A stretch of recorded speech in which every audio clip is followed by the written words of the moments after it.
Oh, hey guys, you just walked in on me playing a little bit of Deltarune. Look, I'm almost at the end of chapter 2, so I'm curious to see what honestly could happen. Chapter 1's ending, whoo, boy, was that something. Okay, another soul moment from Kris. You gonna eat that pie again, buddy?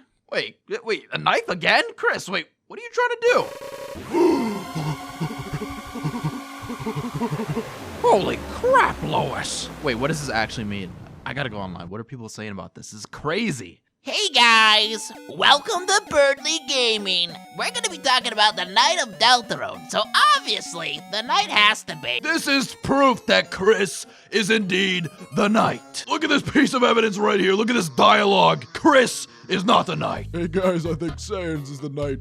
You stupid idiots. There is no knight. It's a title. It's a fraud. If you think Kris isn't the knight, then you're just stupid. Oh my god, Kris isn't the knight, but just one of many knights. Birdly Gamer here, I'm the knight. I mean, I have knight armor, and I almost make a dark fountain, case in point. But hey, that's just a theory, a Birdly Pat theory. Kris isn't the knight. Kris is the knight. Kris is not the knight. Kris is not the knight. Is the knight. Is the knight. Is the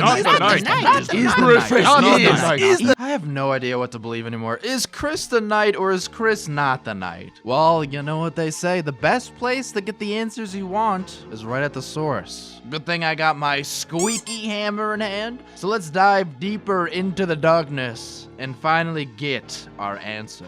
Hoya!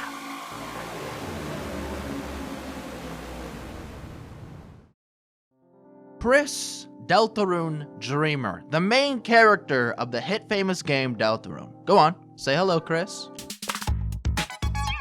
As you can see, Kris is a little bit of a prankster. We know this mostly because of their childhood friend, Noelle. Kris used to hide underneath her bed when she was afraid of a human being there, and used to tell tall tales of Icy being real and eating kids. And aside from being a prankster, we also know that Kris is a pretty quiet kid. When we talked to Noelle in chapter 1, she seems sort of surprised that we are in fact creating a conversation with her. Rudy in the hospital also seems sort of shocked that we actually went to go visit him, and assumes that Toriel made Kris do it. And in that same conversation, Rudy describes Kris as the creepy kid next door. Instead of making conversations, we know that Kris would rather express themselves through the act of playing the piano. Kris doesn't have a piano at home, but likes to go to the hospital and play theirs. And when they couldn't get their hands on the hospital piano, they like to go to Noelle's house and play the piano when she's not looking. Kris also seems to just have a strange attachment to knives. They own their very own knife that they carry around constantly. Their room in the Queen's mansion has a search result that says the sharpest knife jello. And during the fight against Pop-Up, they click on a video for making knives out of spaghetti. However, in the light world, we know that everything is not all good in Kris's life. They seem to be the only human in hometown, and as such, they feel like an outcast when compared to everyone else. And their brother Azriel, the one who they look up to the most, it seems to be the only one with the most prominent achievements out of the two of them. While Azriel's room is decorated with various trophies, Kris only has a bed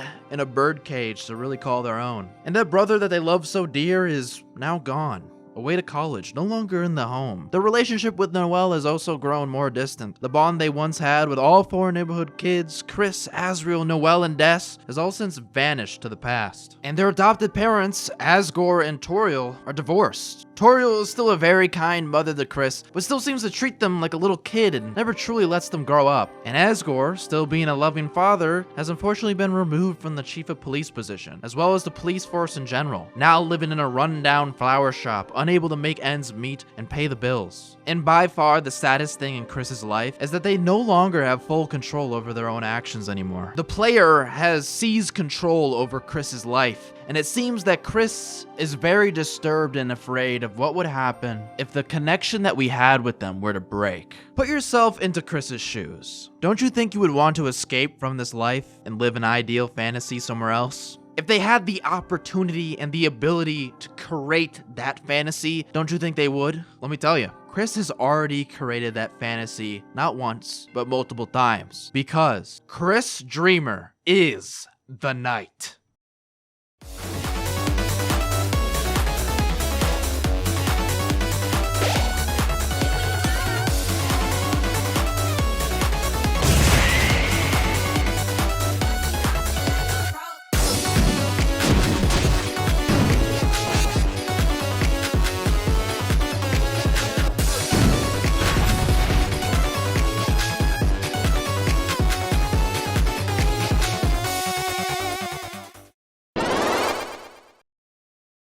Kris just has to be the knight. I mean, all the evidence is staring right at us. Well, firstly, Kris literally wears knight armor in the Dark World. It would make sense that if someone saw Kris, they would call them the knight. In Queen's monologue, right before the Giga Queen fight, she displays an image on screen showing the knight stabbing a knife to create a dark fountain. Guys, I mean, come on. Kris has an affinity to knives. Who else would use a knife to stab a dark fountain if it wasn't Kris? Not to mention, when we first fall into the Closet Dark World, the very first save file that we interact with, we see Kris's name. They had a save file before us. They've been in a Dark World before. And do I even need to mention, like, the biggest piece of evidence, like, ever? Kris literally opens a dark fountain at the end of chapter 2. It's pretty cut and dry. Like, this is exactly what Toby Fox wanted us to think at the end of chapter 2. There's no other way to interpret this. And we already know that Kris planned out the entirety of the chapter 3 Dark Fountain before Queen even describes how to even make a Dark Fountain in the first place. You know, they plug in the TVs in between chapters 1 and 2, eat the pie in order to make Susie sleep over the next night, and slash the tires of their mother's car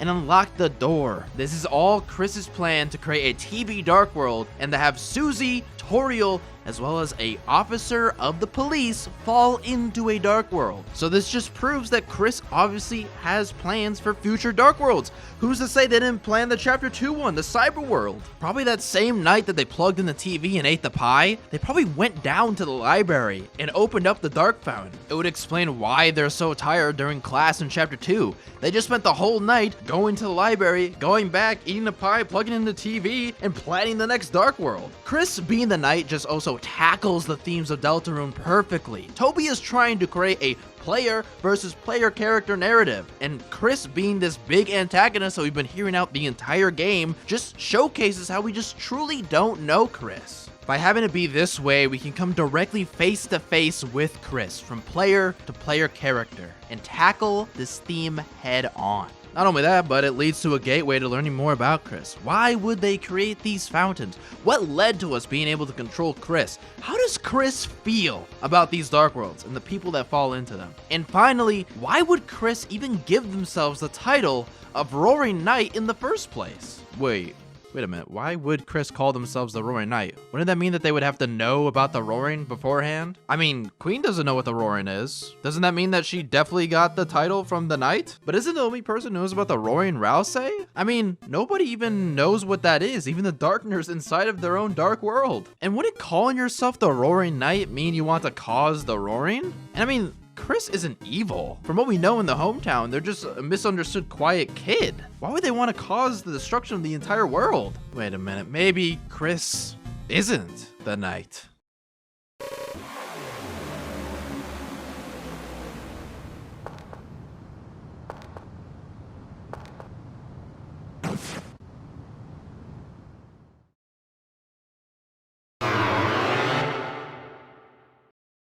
Alright, so let's rewind a little bit. If Kris opened the Dark Fountain in the middle of the night, outside of our control, how would Kris be able to get to the library smoothly? Kris, without having the soul, walks around like a zombie. And you're telling me they had to go all the way to the library without making any hiccups or mistakes along the way? Everything just went perfectly? That sounds a little far-fetched to me. Also, wouldn't the library be locked at night? If it was commonplace in hometown to just not lock your doors because it's just so safe within town, why would this one monster point out the weirdness of Asgore forgetting to lock his door in chapter 2? So wouldn't that mean that Kris would have had to have broken into the library at night in order to create this dark fountain? But with the way they're moving, wouldn't there be some sort of damage or clear signs of a break-in left behind? Obviously, if there was a break-in, Undyne would be on that. She says how boring hometown is because of the low crime in the area. Wouldn't she be at the library like locking it down or even mention anything about a break-in last night? And if Kris was to make a dark fountain in between chapters 1 and 2 in the middle of the night, why wouldn't they make it inside of their own home or in an area extremely close by? Why would they choose to go all the way to the library of all places, making the traveling and the planning more complicated than what it needs to be? Was the cyber world even created in the middle of the night? I mean, Queen in her monologue talking about the night says, "Today,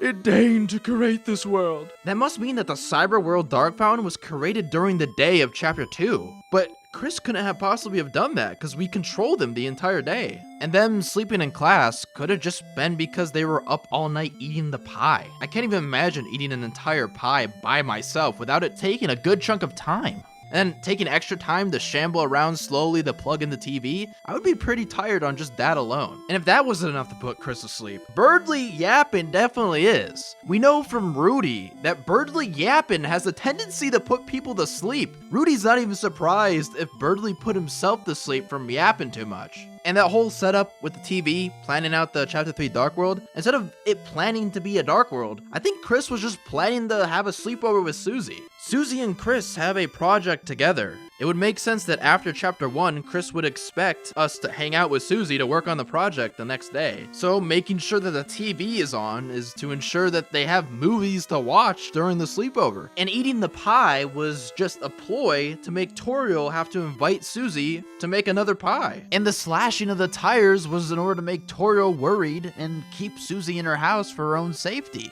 thus enforcing a sleepover. It's very plausible that they only just decided to make a dark fountain after they learned how to from Queen. We even get the same speech from Queen in the Weird Route, a route where we get absolutely no fight with Queen. It's almost like that dialogue is really important to have Kris hear, because in the Weird Route, we already know what usually happens. We don't need to know the information, but it's important that Kris knows the information so that they can create the Chapter 3 Dark Fountain. Also, wouldn't King and Queen know the general appearance of the knight? I mean, Queen was able to reenact the knight making the Dark Fountain with her holograms. She even knew the weapon that they used. So wouldn't Queen and King be able to connect the dots and assume that Kris is the knight if they actually were the knight? That means that King wouldn't want to fight us because Kris would be the knight, and Queen wouldn't want to capture Noelle, they would want to capture Kris because they're the knight. But obviously they don't do those things, which means that Kris can't be the knight. And when you die in a game over screen and select the give up option, it states that the world was covered in darkness, which implies the roaring. But if Kris is the knight, they wouldn't be able to cover the world in darkness in an event of a game over and you giving up, because their soul is literally broken. They wouldn't have the ability to do so.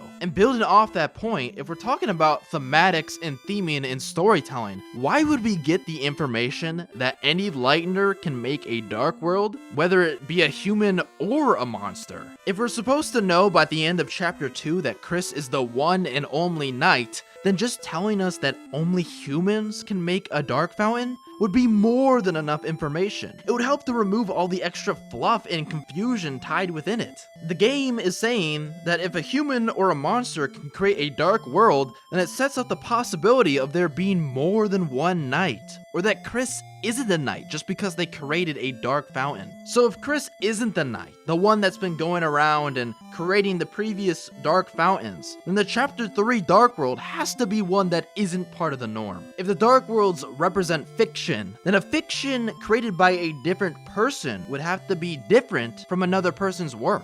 Is there any evidence that says that Chapter 3 will be different from the previous Dark Worlds? Oh wait, there actually is! Toby said in a newsletter that Chapter 3 would be different in comparison to the previous Dark Worlds and chapters. He says, and I quote in regards to Chapter 3, "As you can tell, this chapter is shaping up to be a pretty strange one. I mostly focused on unusual gameplay elements, and it's not too heavy on the story. Since it's so frivolous, I feel a bit self-conscious about it, but at least I got to try something different." I think it makes a lot of sense that this chapter would be quote-unquote different if it was created by someone that's not the knight, if it was created by Kris. And the last piece of evidence against Kris Knight is when Susie and Kris enter the supply closet for the first time. The door closes without any of their input, almost as if someone on the other side shut the door to trap them in there. Someone would have to know about the supply closet dark world beforehand, and someone with malicious intentions, which would fit the bill with the knight that wants to cause the roaring knight. But I do just have one question. Why does Kris back up when they first see the supply closet dark world? Are they scared because this is a strange occurrence? Or are they nervous because they've experienced something like this before? I mean, I guess I didn't go over all the evidence. Some evidence can go either way in support of or against Kris being the knight based on people's interpretations. Or maybe we just simply don't have enough in the story to really say for sure. Maybe there's just some things that are so-so.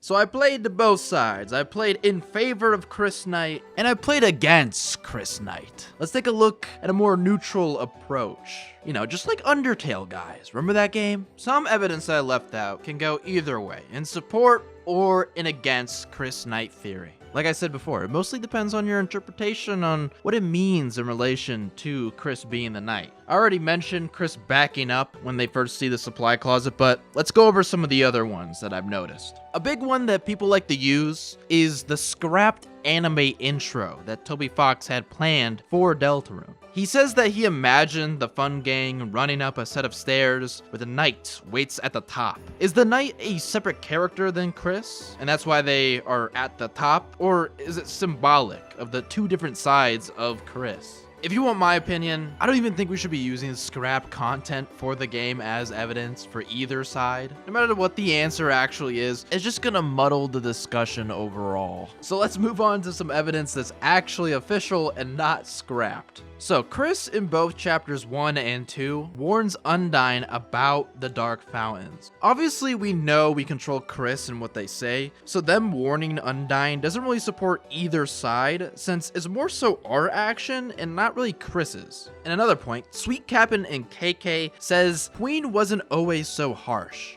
No, she was. She just got worse somehow. It wasn't until that Dark Fountain showed up that she started going into overdrive. So people say that this implies a substantial amount of time should have passed before the Dark Fountain opening in order for Sweet Cap'n and KK to know the difference between Queen's behavior. First of all, we already know that Dark Worlds and their history and their Darkners operate very differently than how it usually goes. Spamton is a clear example of that. Spamton's whole history with not making enough sales, getting big, getting a place in the mansion, getting kicked out of the mansion, and living in a dumpster implies a great amount of time should have passed. At minimum, like a couple of months. However, we know that Dark Worlds create a history for their Darkners based upon the objects they're created by. Let's say, for example, 3 kings and a deck of cards were put into an animal cracker box. So if you were to create a Dark World that had those same objects and you did those actions, those king cards would be actual kings. And they would have stated how you, whoever created that Dark Fountain, trapped them within this cage, this box-like cage, right next to some animals in a very similar box-like cage. So Spamton's whole history, since he's based upon a spam email, is most likely because of Light World activities, with people interacting with his spam email. So Sweet Cap'n and KK, being likely audio software within a computer, would have shared the same room with the laptop that Queen is based upon, to know what she was like before the Dark Fountain was even created. As such, this whole line and their whole Darkner history wouldn't help to define a timeline and a time frame for when the fountain was created. So moving on to a similar point, if we're talking about Queen, people like to use Queen and King's actions based upon the Knight's influence as evidence towards either against Kris Knight or for Kris Knight. Now where this becomes tricky is that we actually can't really use this as evidence for either side of the discussion. Toby already confirmed in a Fangamer live stream that King's actions were likely influenced and warped by the Dark Fountain being created. And it's likely the very same case for Queen. I mean, I think that fountain definitely changed his behavior. For sure.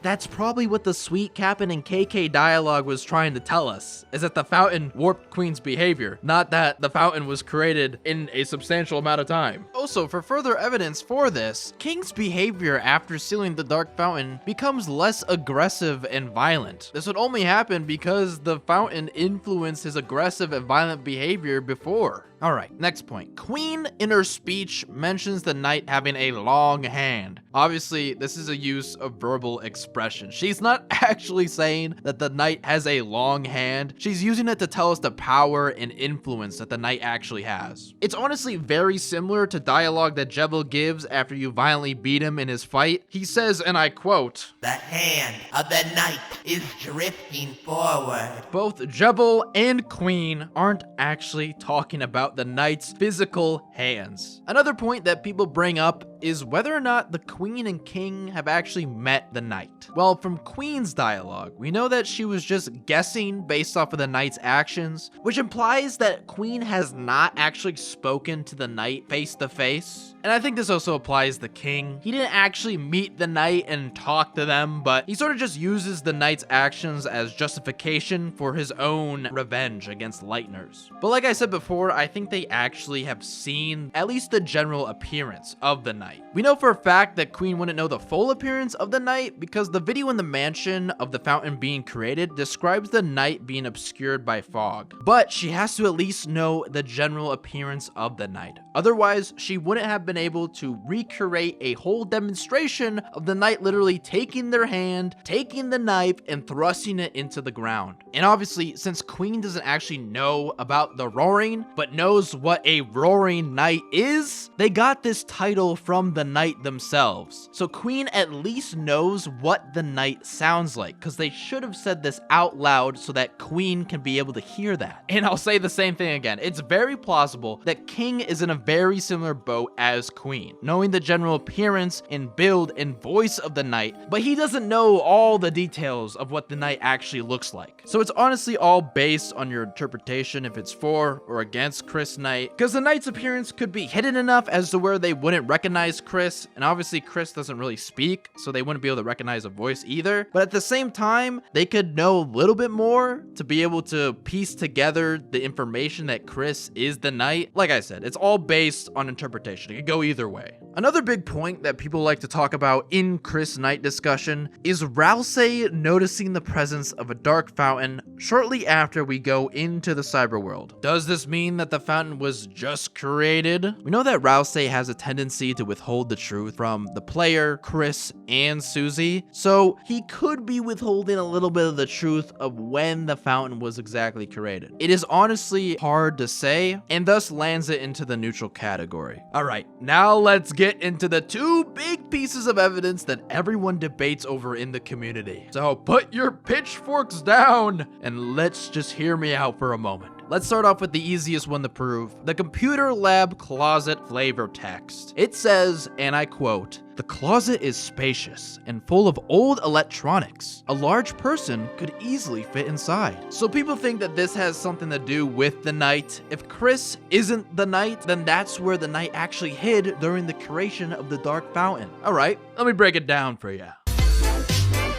This closet is supposed to represent the Cyber City, and specifically that big city in the background of the Giga Queen boss fight. It's filled with old electronics inside, which is, you know, the actual buildings and the darkners that live inside of the city. And the flavor text saying a large person could easily fit inside is representative of the Giga Queen robot. A large person could fit inside because there literally was a large person inside of that closet when the Dark World was still up. Alright, I know what some of you are saying, alright? So if Kris isn't the knight, and the closet isn't where the knight actually hid, then where did the knight hide during the creation of the Cyberworld Dark Fountain? This might blow your mind, guys, alright? So just be prepared. But it's pretty simple. The knight didn't hide at all. I haven't seen like really anyone bring up this point, but dark worlds aren't created instantly. When we see Kris make a dark fountain at the end of chapter 2, they pierce the ground and then fog slowly settles into the room. Only after the fog has reached the entire area is when the dark world is formed. I even timed how long it takes for the fog to reach the bottom of the screen, and it takes around 20 seconds after the beam of light is gone. If this isn't the Knight's first rodeo in creating a dark world and a dark fountain, then 20 seconds is honestly more than enough time for after you pierce the ground to simply just leave the room. So in the little intro bit for the anti-Knight Kris section, I showcased Kris not being able to run away from the fog before it settles. So while I think 20 seconds is more than enough time for any regular person with a regular speed to just walk on out, with Kris zombie speed, that might be more so of a challenge. Alright, I know. I'm supposed to be neutral in this section, so let me just play devil's advocate a little bit here, right? So if Kris was the Knight, maybe they could focus their energy into a jump in order to escape the room fast enough before the fog settles, like how they did with the window in chapter 2. There you go, neutral. It can go either way. So the other big piece of evidence that is debated heavily in the community, and I know you're probably all thinking about it, is the positions of Noelle and Birdly and their books after sealing the Dark Fountain. So first things first, I've heard many people say that the books are open, but the books are not open. They lay stacked upon each other, similar to how Noelle would hold them when she picks them up later in that scene. But what exactly does this mean? Well, we do know that the position you have in the dark world will affect where you end up in the light world when the fountain is sealed. We know that even though Kris and Susie entered the supply closet dark world, when the Card Kingdom fountain is sealed, they appear in the unused classroom. So let's go back to chapter 2 and let's take a look at the positions that the characters are in right before the fountain is sealed. On a regular route, Birdly and Noelle are in the area next to the fountain, while Kris and Susie are right in front of the fountain. So I thought, wow, that's pretty easy. Noelle and Birdly simply end up at the desk, because that's probably what these big old platforms that Noelle and Birdly stand on probably represent in the light world, just being the desks within the computer lab. And since we know that their books are not open and lay stacked upon each other, they probably carried the books while they fell into the dark world, which is why the books were not turned into any darkeners of any sort. It's very similar to how Kris carries around a pencil, and that pencil later becomes their sword within the dark world. I mean, if they were carrying the books, it would explain Birdly's A+ paper attack when you fight him, man. But then I dug a little deeper. Noelle doesn't have any items in her base inventory that could really be a book, unless like maybe her ring is the book in the light world, but that's kind of a stretch. And then we got the Snowgrave route. So in a Snowgrave route, Susie goes off to where Noelle is, leaving us to seal the Dark Fountain alone. But when we sealed the fountain in the Snowgrave route, we're in the exact same positions as in the normal route when we wake up. Susie is standing right next to Kris, even though she went over to where Noelle was. So I think the conclusion at this point is that we need more examples of people's positions after sealing a dark fountain in order to truly understand why people end up where they end up. So I don't think anybody should be using the positions of the books or Noelle and Birdly to point towards or against Kris Knight. And the last piece of evidence I want to talk about in this neutral so-so category is the Toby Fox interview with Live Alive composer Yoko Shinomura. This little bit will contain some spoilers to Live Alive, so if you don't want any spoilers for that game, then please skip to this time. And I promise it's the correct time this time. I want to preface that I have not played Live Alive, and I don't want to look up this specific moment or story beat that this interview is referencing, because I do intend to play the game. It is literally in my Steam library as we speak. However, from what I can glean from this interview, it seems that the protagonist of Live Alive in the medieval section has a twist in the game where they play an antagonist role. And Toby seems to relate this to Kris and Deltarune. Let me read you the full quote. To think our heroic knight of justice would end up like that. It's kind of a wonderful betrayal of expectations that influenced me when I created Undertale as well. You know, the thought process of, to think the protagonist could actually. Anyway, I don't think I'm supposed to say any more about that. To be honest, if anything, this Live Alive influence is even stronger in my current work, Deltarune. Not only is the story separated into different chapters, but the player's character is also a sword-wielding fantasy knight who may play another role than just a simple hero. The line saying that Kris will play another role than hero implies an antagonistic role of some nature. And who is the biggest confirmed antagonist of the game that we know for sure? Well, it's obviously the Roaring Knight. However, I do feel like this statement is vague enough that this other role simply doesn't just have to be the role of the knight. Whether Kris is or isn't the knight, we know that Kris isn't a typical hero either way. They literally create a dark fountain right after the warning of the roaring by Rouse. That is not heroic to me. And not to mention, we literally make Kris an antagonist within the weird route. We threaten, freeze, and destroy different Darkners and Birdly in this route, which is way against the aspect of being a hero. What I'm trying to say is that Live Alive is an inspiration to Toby, a very big one in fact, but one that shouldn't define the story of Deltarune. Toby can take this inspiration in a completely new direction than what Live Alive does. But, like I said, this is all coming from someone that hasn't actually played Live Alive yet, so maybe when I do play it, I'll be 100% a Kris Knight truther. But I have a strong feeling that this interview shouldn't set in stone the future of Deltarune. And that's why I believe it should land in the so-so neutral category. Alright, so before we wrap up this video, let's reel it back into the game of Deltarune. And let me throw my hat into the ring of the timeline of events for the Cyber City Dark Fountain creation. Because it seems like nobody can come up with a solid timeline of events. So, the big timeline. Ooh, it's so daunting. Ooh, I'm getting shivers. So to start, what was the general time that the Cyber City Dark Fountain was open? Was it in the day of Chapter 2, or was it of the night of Chapter 1? Well, as I've already stated, Queen says today in reference to the night creating the fountain. So that means that it was created during the day of Chapter 2. And I know that some people believe that maybe it was created at or after midnight, because technically that would still be today that the Queen speaks of. But let me keep it a buck to you, okay? This ain't no Five Nights at Freddy's type of evidence.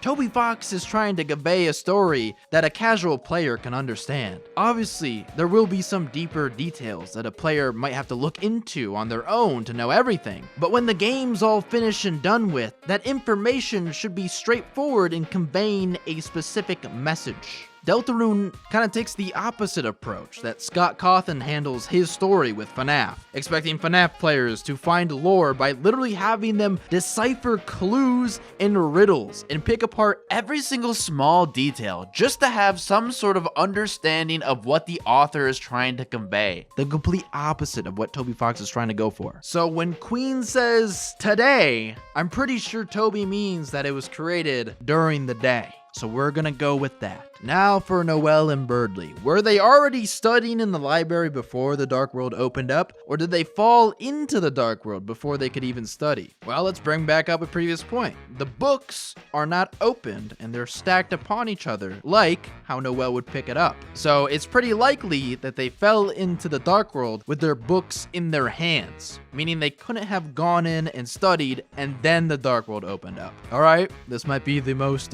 crackpot evidence so far in this video, but the last major piece of evidence that I want to consider for this timeline is Toby Fox himself. No, I am absolutely not joking. Toby Fox, or the annoying dog, is what caused the car's traffic jam in the first place. Undyne literally says to us that a dog was driving around in donuts with a toy car. And we know that the annoying dog did end up inside of the Dark World shortly after doing the donuts and causing the traffic jam, because we see that very same dog inside of the Cyber Dark World, driving that toy car that Undyne mentioned from before. So let's think a little bit, alright? Birdly and Noelle don't mention anything about a traffic jam or an annoying dog before they go into Dark Fountain or after they exit. You think Birdly would have mentioned something when he had his little alarm for the appointment with Miss Boom, saying something like, Oh no, I'm gonna be late to my appointment with Miss Boom. It's gonna take forever with all the traffic. I gotta go right now. So, the annoying dog, and thus the traffic jam, must have happened after Birdly and Noelle fell into the dark fountain. Because if the traffic jam happened before they fell in, they would have seen everything happen before walking into the library. And obviously that stuff was pretty crazy. I think they would have something to say about it. So with all these points, and the in-game events, let's create a proper timeline. So first, we wake up in the morning controlling Kris. We go to class, and we fall asleep. While Alphys's class is going on, this is the time that the knight created the dark fountain within the library. They go into the library, open up the fountain, and simply leave the room before the smoke settles. After Alphys's class ends, we meet up with Susie and Noelle. Noelle tells us to bring Susie to the library. Noelle then leaves to go study with Birdly at that library. Right after Noelle leaves, Susie and Kris go into the Castletown Dark World. During this time, Noelle and Birdly enter the library. While in the library, they find the dark fountain and fall in with their books in their hands. Shortly after Noelle and Birdly fall in, the annoying dog is outside the library doing donuts and causes the traffic jam. The annoying dog then goes into the library and falls into the dark fountain. They would quickly do this after the donuts, likely because Undyne sees the annoying dog doing this, and as an escape plan to escape the law and the police force, the dog enters the dark fountain. Well, these events all happen is parallel to the time that Susie and Kris are inside the Castle Dark World. They go out, get the Card Castle Darkners, bring them to Castletown, and start to explore the newly populated Castletown and their new rooms that Rousey has set up. After Rousey finds out that Susie and Kris have a class project they need to do, he kicks them out of the Dark World, and then they go to the library. This is then where we get the regular events where they find the Cyberworld Dark Fountain and fall inside. And you might be asking, well, this timeline clearly defines that Kris can't be the knight. Well, let me give a little bit of counter evidence to that, okay? And this is something that I just realized. When walking into class, Alphys says that Kris arrived later than Susie. But that's kind of weird because Toriel is the one that takes us and she's a teacher. So it would make sense that she would want to be on time for her own class. And we can assume from Alphys's dialogue that Susie was at least on time and wasn't like super early or anything. So if we assume that Kris is the knight, what if Kris and Toriel arrive at school, Toriel goes to her classroom, and during this time before going to class, Kris goes to the library, opens up the dark fountain, and then arrives in class. Thus, this timeline can truly be a neutral timeline. Alright, that's my version of the timeline. I think it gives the knight enough time to create the dark fountain and gives Noelle and Birdly just enough time to interact with the Darkners inside of the beginning portion of the cyberfield. You know, because we do know that they actually do that. When we walk into the fountain, we see Noelle and Birdly have already sort of caused a little bit of a ruckus there. But that's what I've got on Kris Knight. So let's take a deep breath and wrap this video up. Kris Knight. Kris Knight. Such a heavily debated topic in the community. I mean, it makes sense. I believe there isn't supposed to be a clear answer right now of who the knight is, and it mostly is based on your interpretation. I mean, you guys already know about my interpretation of the knight from that really big Deltarune video that I made. But I think overall the discord around Kris being the knight has sort of gotten out of hand. People will take a hard stance and won't ever look at what the other side has to say, completely dismissing any new ideas brought up. And even worse than that, some people take their belief of Kris Knight and say that if Deltarune doesn't follow this, then it'll be a bad story, which is actually crazy to me. Whether Kris is the knight or not, or if there are multiple knights and Kris is just one of them, all these possible outcomes can lead to an interesting story to tell. And come on, we know Toby Fox. We know he has really good writing capabilities. He can tell an amazing story no matter who the knight is. And hey, you never know, maybe Toby will take the knight in a completely new direction that we can't even imagine in this current time. But what I do know is that we'll definitely be getting some sort of confirmation in chapter 3. This is Kris's big dark fountain, so if they're called the knight, that definitely points in a direction. And if they're not called the knight, that definitely also points in a different direction. So I guess we'll have to find out on June 5th. But that's my take on the whole Kris Knight situation, and I hope that this video was able to let people with a hard stance see the other side a little bit. And hopefully to those that haven't pledged their allegiance to either side of the Kris Knight spectrum, you can sort of form your own opinion with the evidence that I provided on the topic. So let's take a page from Toby's book. Like from Undertale, there's always multiple sides. There's always a for, there's always an against, and there's always a neutral. Anyway, on other news, I just want to thank everyone because we just hit a milestone of 2,000 subscribers. That is actually wild. And at the rate we're going, we might even hit 3,000 very soon. So why don't we celebrate a little bit and let's do a little Q&A video. You know, I answer the questions that you guys have, you know, the people that made all this possible in the first place. Plus, it'll be a good video in between the next big project that I got cooking up. So if you want a chance to have your question answered, then click on the link in the description to answer the Google form that I left. And there is no collecting of any emails or anything, and you can leave it completely anonymous if you so desire. Also, I have a Twitter, or X, if you want to call it that I've had for a while now, but I haven't promoted it, so if you want to follow, you can follow me on there. I've been posting a lot recently, so it would mean a lot. But with all that being said, don't forget to like the video if you actually enjoyed it, and subscribe to the channel for more videos just like this one and the future growth of what I got planned. Anyway, thanks so much for watching. Adios, and bye-bye. Oh no. The knight has appeared. The one true roaring knight. Your group.